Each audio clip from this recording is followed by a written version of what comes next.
గోవిందాయ నమః. హిందూ బంధువులందరికీ జై శ్రీరామ్, వందే మాతరం. గోవింద సేవ ఛానల్ ఆరంభించినప్పటి నుండి హిందువులకి అవగాహన కలిగించడానికి ప్రయత్నం చేస్తూనే ఉన్నాము. మాకు వ్యక్తిగతంగా సాంప్రదాయం వైష్ణవమే అయినా సరే వైష్ణవ సాంప్రదాయం ఇప్పుడు కూడా ఈ ఛానల్లో ప్రచారం చేయలేదు. ఏదో 1-2 వీడియోస్ ఏమో చేశానేమో, అది కూడా నా గురించి ఎక్కువ మంది అడుగుతున్నారు కాబట్టి పరిచయం ఇచ్చుకోవడానికి. చాలా వరకు 99% వీడియోస్ అన్నీ కూడా అవగాహన కలిగించడం కోసం చేస్తున్నవే. హిందూ సమాజాన్ని అంధవిశ్వాసాల్లో నుండి బయటకు తీసుకురావడం కోసం, అలాగే భక్తి పేరుతో జరుగుతున్న వ్యాపారాలు, ప్రలోభాలు, వీటి నుండి హిందువులను చైతన్యపరచడం కోసం భగవద్గీత, రామాయణ, భారత, భాగవతాది గ్రంథాలను విశేషంగా ప్రచారం చేయడం కోసము ఈ ఛానల్ స్టార్ట్ చేసి అప్పటి నుండి ఇప్పటికీ నా యథాశక్తి నేను అవగాహన కలిగిస్తూనే ఉన్నాను.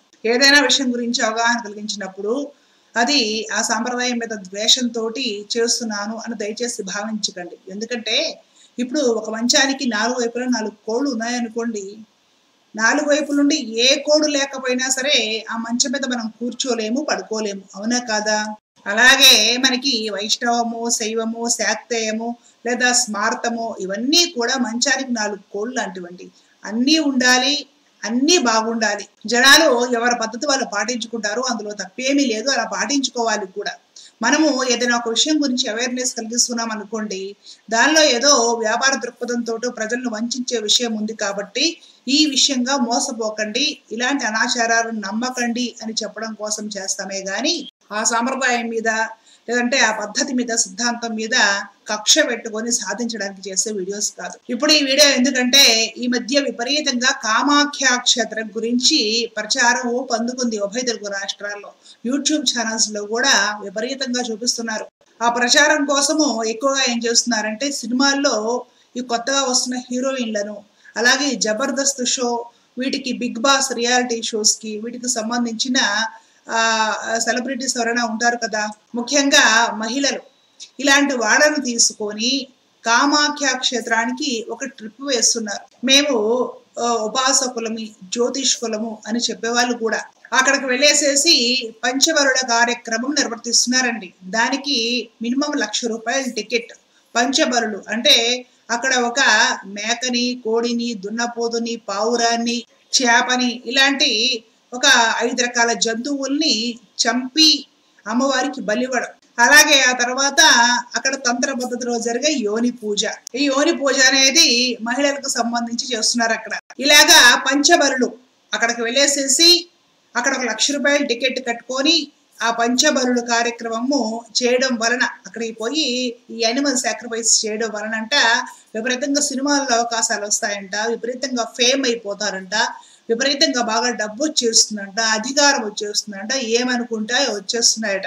ఈ విధంగా ప్రచారాలు చేసేసి ఆ అస్సాంలో ఉన్న కామాఖ్య క్షేత్రానికి తీసుకొని వెళ్ళి అక్కడ నుంచి తిరిగి వచ్చిన తర్వాత వీళ్ళకి ఏమి జరిగినా కూడా టీవీ, యూట్యూబ్ ఛానల్స్ లో ఇంటర్వ్యూ పెట్టి పెద్ద పెద్ద ఇంటర్వ్యూల రూపంలోనే అడ్వర్టైజ్మెంట్స్ కూడా ఇస్తూ, అక్కడికి వెళ్ళి రాగానే నాకు ఈ అవకాశం వచ్చింది, అక్కడికి వెళ్ళి రాగానే నాకు ఈ డైరెక్టర్ ఫోన్ చేశాడు, ఇదిగోండి, ఈ విధంగా విపరీతంగా ప్రచారాలు చేస్తున్నారు. మీకు ఏ ఇబ్బంది వచ్చినా సరే, రకరకాల ఇబ్బందులు, రాజకీయంగా సమస్యలు వచ్చినా, ఆస్తిపరంగా సమస్యలు వచ్చినా, వ్యాపారంలో సమస్యలు వచ్చినా, ఉద్యోగంలో సమస్యలు వచ్చినా, సంసార జీవితంలో సమస్యలు వచ్చినా, ఏ సమస్య అయినా సరే పెద్దవాళ్ళ నుండి చిన్నవాళ్ళ వరకు అందరూ కామాఖ్య బయలుదేరండి.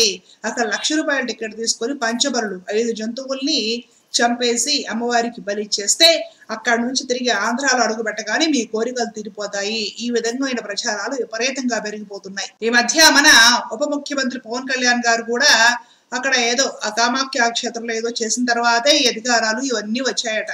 ఈ విధంగా పవన్ కళ్యాణ్ గారు ఏం చేశారో ఏం చేయలేదో మనకు తెలియదు కానీ వారి పేరును కూడా విపరీతంగా వాడేసుకుంటున్నారు వీళ్ళు ప్రచారం కోసం. అయితే మనం గమనించాల్సిన విషయం ఏంటంటే కామాఖ్య క్షేత్రం అనేది అస్సాం అంటే ఈశాన్య రాష్ట్రాల్లో మారుమూల ఎక్కడో ఉందండి. అక్కడ మొదటి నుండి కూడా వామాచార పద్ధతిలో అమ్మవారికి ఆ పూజలు అవి చేయడం, తంత్ర పద్ధతిలో చేయడం అనేది అక్కడ వాడుక. ఆ వామాచార పద్ధతిలో చేసేటప్పుడు ప్రతిరోజు కూడా జంతు బలులు చేస్తారు. అక్కడే కాదు, కలకత్తా కాళీ, దక్షిణేశ్వర కాళీ ఆలయంలో కూడా ఆ మేకను నరికే ఈ స్తంభాలు మేక తలంతలో ఉంచుతారు చూసారు, అవన్నీ వరుసగా ఉంటాయి. అక్కడ 24 గంటలు పగలు రాత్రి కూడా మేకల్ని నరుకుతూనే ఉంటారు, బలి చేస్తూనే ఉంటారు, రక్తపు వాసన వస్తూనే ఉంటుంది. కారణం ఏమిటంటే అక్కడ వామాచార పద్ధతిలో తాంత్రిక పూజలు ఎక్కువగా చేస్తారు. అలాగే ప్రత్యేకించి కామాఖ్యలో వామాచార పద్ధతిలో తాంత్రిక యోని పూజలు చేస్తారు మహిళలకి అంటే ఈ సినిమా హీరోయిన్లు బాగా పాపులర్ అవ్వాలి అనుకునే వాళ్ళకి అక్కడ వెళ్ళేసి ఆ యోని పూజలు అది కూడా చేసుకుంటే దాని ద్వారా ఏదో సిద్ధులు కలిగి కుండలని యాక్టివేట్ అయ్యి ఏదో మొత్తానికి ఒక అద్భుతం జరిగేసి ఈ హీరోయిన్లుగా ఎవరైతే రాబోతున్నారో వాళ్ళ దశ తిరిగిపోయి స్టార్ హీరోయిన్లు అయిపోతారట. ఇలా ఎన్ని రకాలుగా అవకాశాలు ఉంటే అన్ని రకాలుగా జనాలకి ఈ సోషల్ మీడియా మాధ్యమంగా ఊదరగొట్టేయడము, ఉచ్చము నీచము లేకుండా మహిళలను తీసుకొని వెళ్ళి అలాంటి యోని పూజలు లాంటివి చేపించడం. ఈ జబర్దస్త్ స్టార్స్, హీరోలు, హీరోయిన్లు లాంటి వాళ్ళందరికీ కూడా హాస్పిటల్ అక్కడ తీసుకెళ్లేసేసి 5 జంతువులను చంపించి పంచబరులు చేపించడం. ఇదంతా కూడా ప్యాకేజీగా మేము ఇంకా తక్కువలో చేపిస్తాము అని ఇక్కడ కొందరు బ్రోకర్లు, వీళ్ళకి కరెక్టింగ్గా కామాఖ్యలో కొందరు బ్రోకర్లు, వ్యాపారులు తయారయ్యారు. విపరీతంగా ప్రచారం చేస్తున్నారు. ఈ ప్రచారాలు బాగా ఊపందుకున్నాక ఏమవుతుందంటే ఇహ మధ్యతరగతి హిందువులు కూడా మొదలెట్టేస్తారు. మాకేదో ఈ సమస్య ఉంది, 1 లక్ష 2 లక్షలు పోతే పోయింది, అప్పు చేసైనా సరే ఆ కామాఖ్య వెళ్ళి అక్కడ పంచబలు చేసేస్తే అక్కడ నుంచి ఇక్కడ ఇంకా అడుగు పెట్టకముందే ఆ సమస్య పరిష్కారం అవుతుంది. ఇలాగా ముందు సెలబ్రిటీస్ చూపించి హడావిడి చేసిన తర్వాత సామాన్యులు, అతి సామాన్యులు కూడా హిందువులు మొదలెట్టేస్తారండి. ఇక్కడ ఒక విషయం బాగా గుర్తుంచుకోవాలి. నీ పని అవ్వడం కోసము, నీకేదో ఒక కాస్త జీవితంలో మంచి జరగడం కోసమని అంత దూరం వెడతావా 5 జంతువుల్ని చంపడానికి? అదేమి తప్పనిపించడం లేదా? అనైతికమైన చర్య అనిపించడం లేదా చెప్పండి? వామాచారాలు, తాంత్రిక పూజలు, శ్మశాన పూజలు కూడా చేసేస్తారా? మీకు పనులు అవుతాయి అంటే చాలు, వెనక ముందు ఆలోచన ఏమీ అవసరం లేదా? ఏమంటే ఇక్కడ మనకి జగన్మాత లేదా, బెజవాడ దుర్గమ్మ లేదా, శ్రీశైలంలో భ్రమరాంబికాదేవి లేదా, అలాగే మనకి తిరుచానూరులో అలవేలు మంగమ్మ లేదా? ఈ అమ్మవార్లు సరిపోరా అండి మనకి? చెప్పండి. మనకి పనులు అవుతాయి, ఇలా చేస్తే పనులు అవుతాయి అంటే ఆ ప్రాసెస్ ఏమిటి, మనం చెయ్యొచ్చా చేయకూడదా అని యుక్తం వెనక ముందు ఆలోచన లేకుండా ఎంత దూరమైన వెళ్ళిపోయే పరిస్థితికి హిందువులు తయారవుతున్నారంటే ఇలాంటి మోసగాళ్ళు, భక్తిపడితో వ్యాపారం చేసే వాళ్ళ ప్రకటనలు, ఇంటర్వ్యూలే కారణం. మీకు పనులు అవ్వడం కోసం కామాఖ్యకి వెళ్ళి దున్నపోతులు కూడా నరికేస్తారా? మేకలు, కోళ్ళు, చేపలు, పావురం నరకడం ఏమిటండి చెప్పండి? ఏదో ప్రేమగా సాత్వికంగా ఏ గంజలో తిని ఎగురుతూ బ్రతుకుతుందా పావురం? పోయి దాన్ని కూడా చంపేసి రావాలి. అంత దూరం వెళ్ళేసేసి ఖర్చు పెట్టుకొని 5టిని చంపేయాలి. చంపితే మీకు ఏదో అమ్మవారు అనుగ్రహిస్తుంది, దాంతో మీరు గొప్ప స్టార్స్ అయిపోతారు, మీ దశ తిరిగిపోతుంది. ఇదే దరిద్రం అనుకుంటే మాంసాహారం తినకూడని కులాల్లో వాళ్ళు కూడా కామాఖ్యకు వెళ్ళి అమ్మవారి ప్రసాదము తింటే తప్పేముంది అనేసి తినేస్తున్నారు. మద్యము సీసాలు అక్కడ నివేదన పెట్టి అమ్మవారి ప్రసాదంగా తీసుకోవాలి, కాదనకూడదు కదా అని మద్యం తీసుకుంటున్నారు. అమ్మవారి ప్రసాదంగా మాంసం, మద్యం కూడా తీసుకోవచ్చు అని వేణుస్వామి గారు లాంటి బ్రాహ్మణులే చెప్తుంటే పాప తెలిసి తెలియని వాళ్ళు తీసుకోక ఏం చేస్తారు చెప్పండి? సాత్వికంగా నిష్కామంగా చేయాల్సిన భక్తి, నిష్కామంగా చేయాల్సిన పూజలు అసలు ఈ విపరీతాలు పెరిగిపోయి ఎటెళ్ళిపోతున్నాయి, ఎక్కడ ఆగే గమ్యం అర్థమవుతుందా మీకు? అసహ్యంగా మహిళలను తీసుకుపోయి ఏవో సిద్ధులు కలుగుతాయి, ఏదో దశ తిరిగిపోతుంది, నీ శరీరంలో జాతకుల్లో ఉన్న దోషాలు పోతాయని చెప్పి యోని పూజలు చేయడం ఏంటండి? నోటితో చెప్పాలంటేనే సిగ్గనిపిస్తుందే. ఎలా చేస్తున్నారు అసలు ఇలాంటి పనులు? ఎందుకు ఇలాంటివన్నీ ప్రోత్సహిస్తారు? ఈ వామాచారం లేకుండా చేయాలని నిర్మూలించి చక్కగా శుద్ధ సాత్వికమైన పద్ధతిలో మనము ఉపచారాలు చేసుకోవాలి అమ్మవారికి. లేకుండా చేయడం మానేసి మారుమూల ఎక్కడో అస్సాం దగ్గర అడవుల్లోని వామాచారాలు ఉంటే అక్కడికి కూడా మనం వెడదామనేసి ప్రోత్సహించి ఉభయ తెలుగు రాష్ట్రాలు డబ్బున్న వాళ్ళకి ఏరేసి మరి అక్కడికి పట్టుకెళ్ళిపోతున్నారే. ఇది ఎక్కడ భక్తి, ఇది ఎక్కడ న్యాయమము, అసలు ఇది ఎక్కడి సంస్కారం అర్థం కావడం లేదు. బ్రాహ్మణులు అయ్యండి కొందరు ఇలాంటివి ప్రోత్సహిస్తున్నారే, ఇలా చెప్పారా అండి బ్రాహ్మణులకు చేయమని? మీరు సమాజానికి ఒక మంచి మార్గనిర్దేశకత్వం చేయాల్సిన వాళ్ళు, మిగతా హిందువుల్ని మంచి బాటలో నడిపించాల్సిన వాళ్ళు.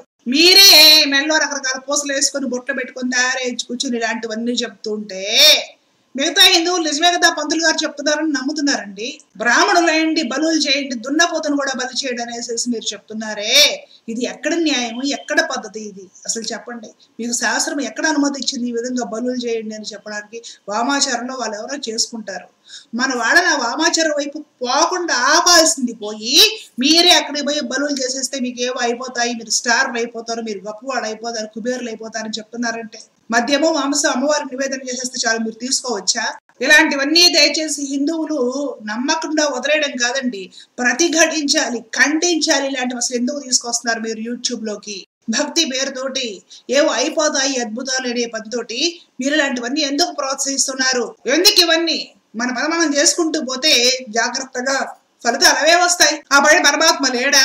ఆ పరమాత్మ ఇక్కడ దండం పెట్టుకోవాలి. చూడండి, తీర్థయాత్రలకు వెళ్ళొచ్చు, చక్కగా పోయి అన్ని చూసి ఆనందించి రావచ్చు ఆ పరిస్థితి ఉన్నవాళ్ళు.